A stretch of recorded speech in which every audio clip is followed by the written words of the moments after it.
The final mistake of the Islamic Revolutionary Guard, Iran refuses peace. What was already a military crisis is now beginning to turn into an internal upheaval even more dangerous for the Iranian regime. On April 13, 2026, after 21 hours of negotiations in Islamabad, Pakistan, Washington left without an agreement and accused Tehran of rejecting the central demands regarding the nuclear program, enriched material, and security in the Strait of Hormuz. Reuters and AP confirmed that the meeting ended without an agreement and that the two-week truce scheduled to end on April 22 was hanging by a thread. What actually happened? What seemed like a chance to stop the war turned into a new escalation. The United States announced a shipping blockade. Maritime entry and exit from Iranian ports starting from this point. They announced trafficking. What seemed like a chance to stop the war turned into escalation. Escalation. On the other hand, the Revolutionary Guard responded by saying that military vessels approaching Hormuz will be treated as a violation of the ceasefire. In other words, the talks stalled, the sea became a tool of pressure, and the risk of direct confrontation started to grow again. Who is at the center of this rupture? Donald Trump, the United States military command, and the Iranian negotiators connected to the hardcore of the regime. According to Reuters and AP, the deadlock was complete because Washington demanded a definitive commitment against nuclear weapons, end of enrichment, surrender of highly enriched uranium, and withdrawal of support for armed groups allied with Tehran.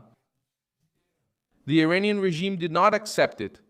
And that's why the breakdown happened. Giving that up would mean dismantling exactly the power structure the regime uses to intimidate opponents, negotiate under pressure, and maintain regional influence. But the most serious part isn't just at the negotiating table, it appears inside Iran itself. Reuters showed at the end of March that the regime tightened repression out of fear of economic collapse and a new wave of revolt. Before that, in January, Reuters and AP were already reporting a crackdown with more than 5,000 dead and 500 members of the security forces killed. A sign that people connected to the control apparatus also started to become targets of the accumulated hatred in the streets. Now, with the new digital blackout, heavy censorship, and widespread fear, there are increasing fragmented reports of retribution against members connected to the Revolutionary Guard.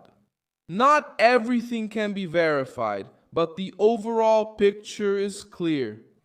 The regime's authority is under pressure from both outside and inside. In the end, the explanation is harsh and straightforward.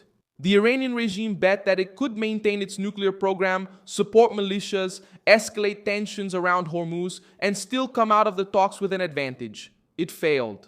Instead of peace, it chose to push the crisis to the limit. And that's why the title points to something bigger than just a simple failed round of talks. When a regime hardens its rhetoric but loses its grip on internal control, the danger is no longer just in the sky, at sea, or in diplomacy. It also starts to appear in the streets.